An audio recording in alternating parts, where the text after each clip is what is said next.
Assalamu alaikum. Welcome. We have Mansoor Shams Saab here. Mansoor Bhai used to be a Marine. Tell us more about that. What is a Marine? So, I joined the Marine Corps in right after high school in the year of 2000. So I served from 2000 to 2004. Why I chose the Marine Corps was because it was one of the toughest branches. I heard that, being the famous saying is "Be a Marine, always a Marine," and I felt that it was always told to us that that's one of the toughest branches to get into. So there's a pride that comes with it, and MashaAllah, MashaAllah. so that's why I chose the Marine Corps over some of the other branches. Who else should consider it in Jamaat if there is a 20-year-old kid watching this and he wants to serve for his country, he wants to go into Air Force, Army, military, Marines? What kind of a student should consider this?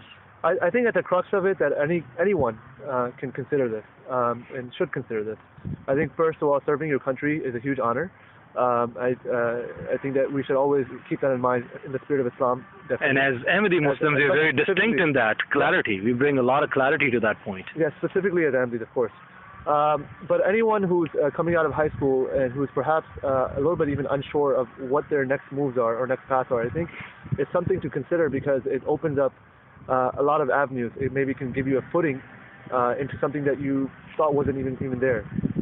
In addition, there's a lot of potential opportunities. Let's be specific about eligibility. Who's eligible to go into Army? You were telling me about the age, they're right. Over 27 or something. I think the best time to go is probably right after high school. But I think the cutoff is, if I remember correctly, is 27.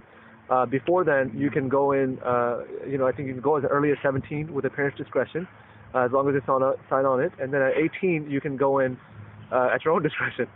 But it's something, again, I highly recommend for people to consider. But if they're going to make me do 10 pull-ups or 100 push-ups, I'm running away. Is this what kind of a physical strength it requires? Well, I think every branch is a little bit slightly different.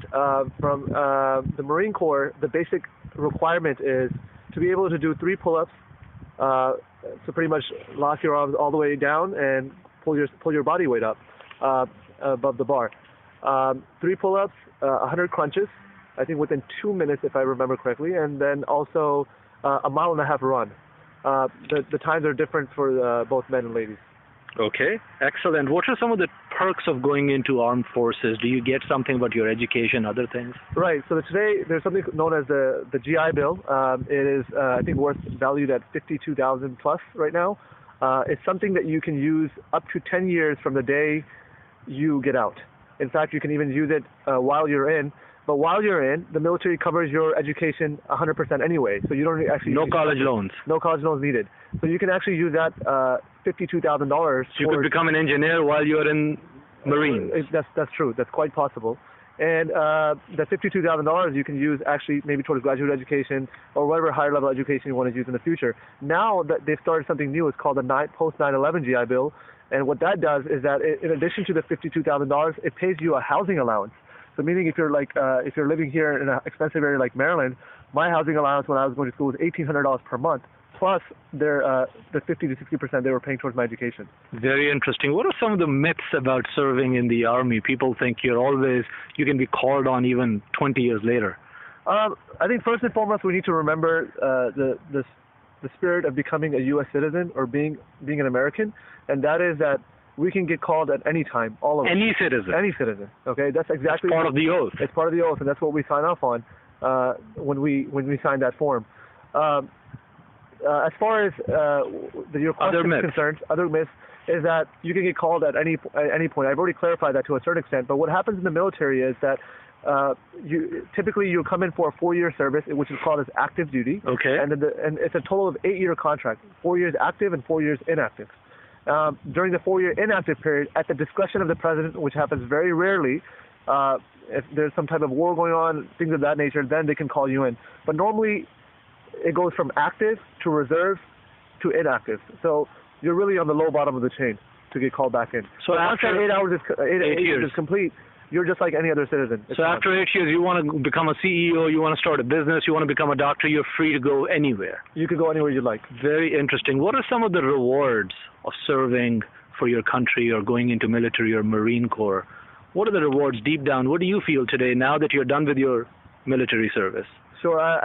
There's the main reward, I think, for me has been like there's always an honor that I've got to serve, and especially holding the title of U.S. Marine.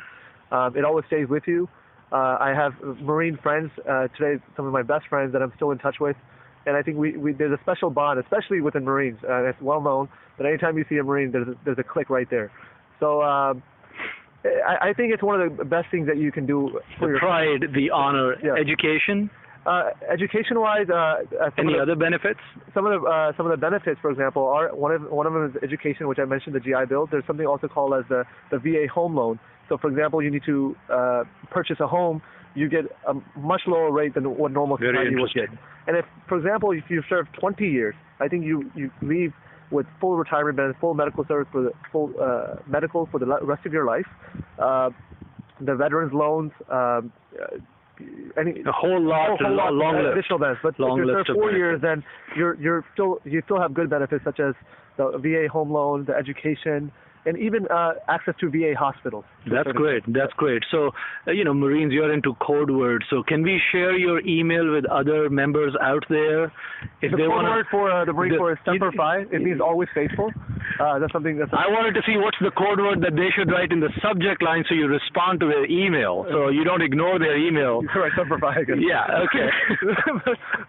No, so okay if we share your email with other members of the Jamaat and they can reach out to you to ask more questions? Sure. Why are you making this video, Mansoor bhai? I know that there's a lot of questions out there. I've been approached by Khuddam, and they've numerous occasions they've asked me, hey, what was your experience like? Can I do it? Do you think I can do it? So I just want to take a time and let you know, hey, if you have the mind for it, go for it. And if you're even thinking about it, seriously consider it. I think, again, at the end of the day, especially as an AMDI, I think it's a huge honor to hold that as a part of it. That's great. And after all that service, I want the viewers to know that, alhamdulillah, now you're done with your military service. You've done your double masters from Johns Hopkins in government and MBA. Inshallah, that will be a discussion for a separate video. Jazakallah. Thank you very much. We wish you best of luck with your future endeavors. Jazakallah. Thank you.